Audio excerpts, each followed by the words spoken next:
everybody, my name's Ed Durbis. This is 93 Driving. Today we're driving a 2019 BMW 530e Hybrid with a 2.0 liter turbocharged, producing 248 horsepower and 310 pounds of torque, and it'll get it from 0 to 60 in just 6.1 seconds, and it'll cross the quarter mile at 13.8 at 100 miles an hour flat.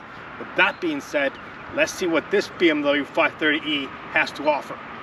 So let's get this show on the road. All right, here we go. Let's get inside, but before we do that, let's check out the trunk space in the back.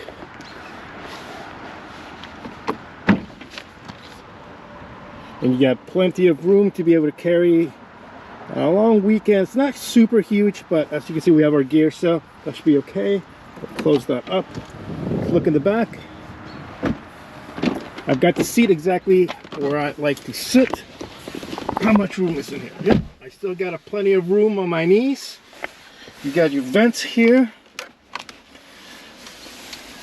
You got leading lights on the top.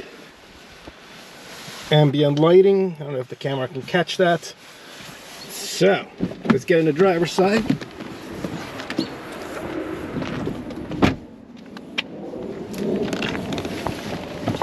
Get inside. Typical BMW push button. Obviously we have a complete different display here, our speedometer and our power. It doesn't have an RPM gauge. Everything else is pretty self-explanatory. Typical BMW dual zone climate control. Obviously you can sync it, and you have your navigation system and your media, and you can go map, menu. Just your typical BMW. The biggest difference is obviously the screen up front, but everything else seems pretty good.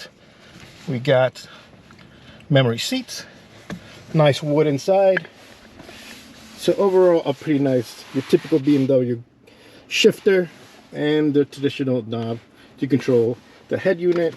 Leave it at map. So there you go. Now let's get the show on the road. All right, here we go.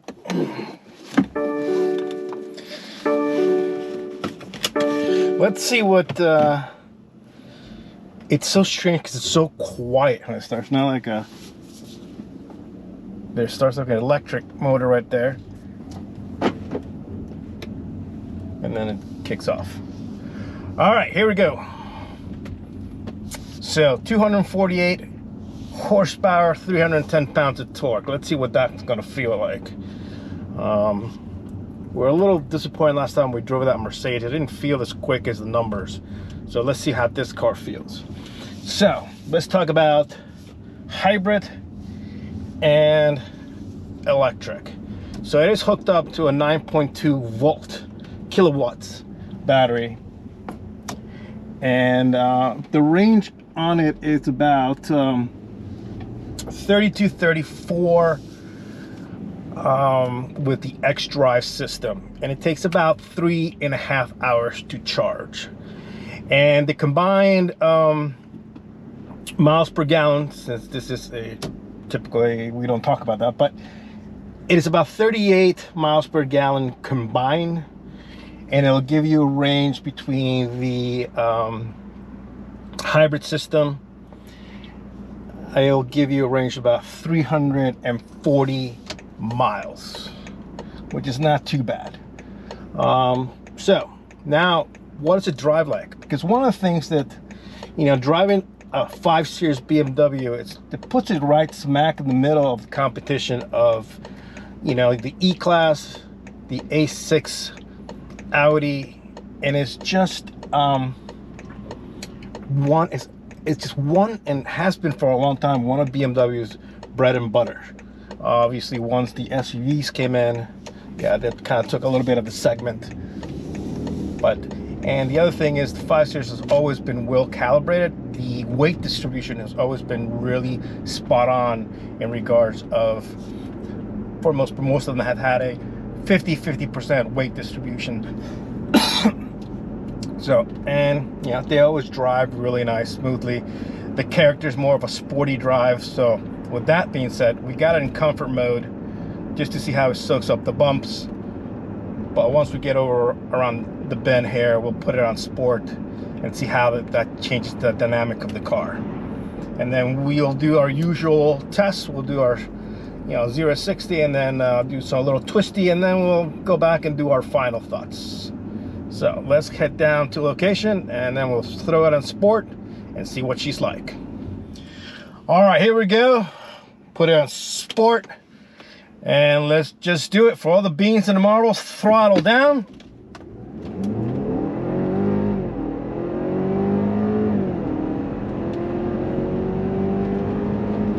Yeah, it took it a second to kick in, and then as the power came up, it gave it the boost, and then gave it another little bit of, almost felt like a rush of turbo. But I think the first part that took that second to launch is because the turbo had to spew up. But now that we got it on a sweet spot, let's see what it does here. Throw it down to boost again. Yeah, it's pretty quick, actually. There's no drama whatsoever. There's some good feedback coming back from the steering wheel, but it just feels really solid and planted, that's for sure. So not bad. Yeah, it's pretty quick. It's pretty peppy. You just have to wait for that split second for the turbo to spew up, and then off you go.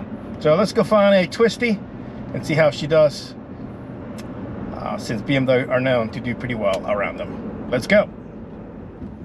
All right, here we go. Found a little twisty road. Let's see what she does.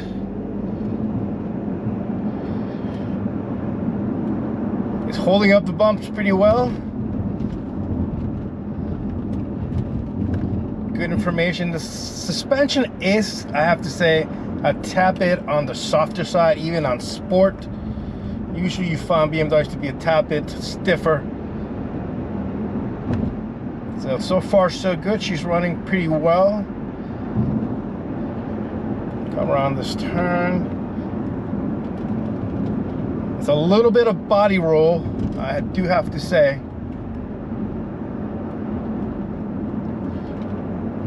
But overall, you could feel that you could actually push it a tad bit harder than I am. Yeah, holding up the bumps pretty well to catch up a few cars. So yeah, not bad. I mean, it is sporty and it is entertaining for sure. So yeah, I mean, it would be fantastic if we were on a country road open with no traffic, that's for sure. And you'd be able to carry comfortably 4 people. 5 would be a tight squeeze. Anyway, let's head back. All right, we're heading back. Got a little twisty here. Let's give it a turn. Yeah, it's an entertaining car, that's for sure. For a mid-size sedan, it is definitely entertaining. You do feel a lot of body roll though, which is kind of shocking for me. I wasn't expecting that at all. But like I keep saying, it does hold up the bumps pretty well. Power comes on pretty strong. When the car's already running, the turbo's already spewed up, it picks up pretty good. Obviously on a standstill, yeah, we had that turbo lag.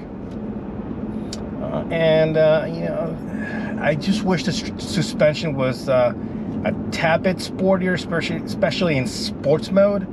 It would bring the car, make it more alive than it is right now. So those are a few things. Quality wise, it's good quality. Wood feels nice. The leatherette, on the other hand, it's a little rough, so you know that it does not have the Dakota leather package in this car. And in the driver's seat, there's a few rips already on it, so that usually does happen. You see that a lot in Mercedes techs.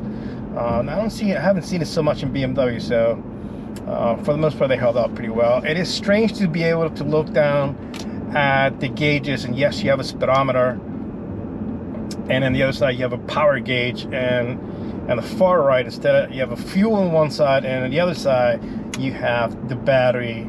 It tells you how much charge. At this point right now, we're almost at 0 charge on that battery. But other than that, everything else feels pretty good. Everything else feels just like a BMW. Nothing crazy, nothing dramatic.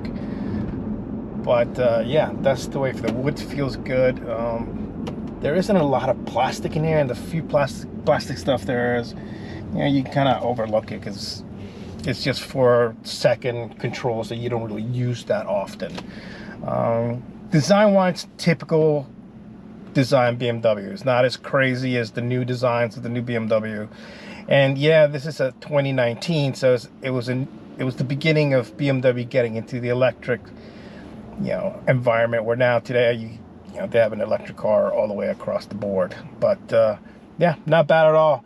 I just wish the suspension was a little bit tighter. That's one of my biggest gripe. Other than that, it held up pretty well. Nice G-Wagon, G63. We got to find one of those to review. Anyway, I'm sorry it took so long to get a video out. Unfortunately, we've lost a few connections on some dealerships due to the fact of change of management, not because of anything else. So we're going to keep looking, find other dealerships to let us come down and do videos. Appreciate your patience. Thank you so much. I hope everybody's having a fantastic year. I hope everybody had a great President's Day. Everybody hopefully was off. And I can't wait to catch you guys in the next video. But most importantly, if you have not subscribed, what are you waiting to do? Please do subscribe. It does help the channel. And obviously share the video with your friends. And obviously comment. Comments do go a long way. That way I know exactly what you guys want to see. And more importantly, you know it. If you've not turned on that notification bell on, ding! Turn that on. That way you know when the next video is coming up.